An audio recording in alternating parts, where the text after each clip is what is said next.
Ευχαριστούμε πολύ. Να σας παρουσιάσω τώρα και τους δικούς μου συνεργάτες. Τον Νίκο τον Σπάτουλα στην κιθάρα,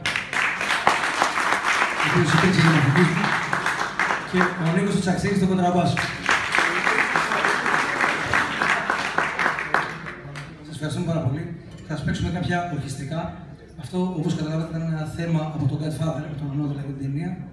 Τώρα όμως θα ήθελα να σας παίξω τρία κομμάτια τα οποία έχουν πάρει κάποια βραβεία γενικότερα στη jazz, όπως το On Air που θα παίξουμε τώρα σε λίγο.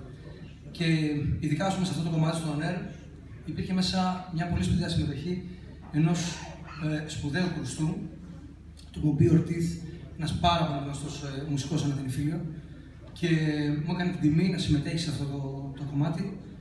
Βέβαια, όπως βλέπετε, δεν τον έχουμε εδώ να μας παίξει τα κρουστά, αλλά δεν πειράζει, θα το παίξουμε στο κομμάτι. Αυτό βραβεύτηκε αυτό το κομμάτι σε ένα μεγάλο διεθνή jazz διαγωνισμό στην Αμερική.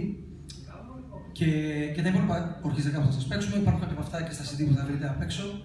Σας ευχαριστούμε αν μας βοηθήσετε. Ξέρετε, είναι πολύ σημαντικό για μας όλες αυτές τις παραγωγές που κάνουμε και πασχίζουμε να φέρουμε στα αυτιά σας, γιατί είναι πολύ δύσκολο. Όπως ξέρετε, τα πράγματα συστημικά δεν έρχονται εύκολα. Να μπορούμε δηλαδή να έχουμε μια προβολή που μας αξίζει, ή μάλλον που θα θέλαμε κιόλας, αν θέλετε να το πούμε κι αλλιώς.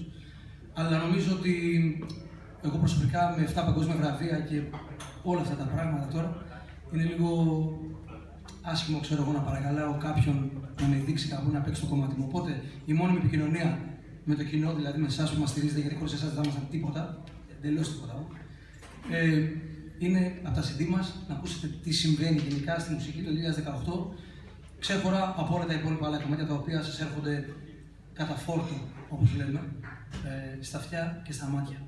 Οπότε, το On Air σας το αφιερώνω λόγω του βραβείου, να είμαστε περήφανοι Έλληνες. Ευχαριστώ πολύ.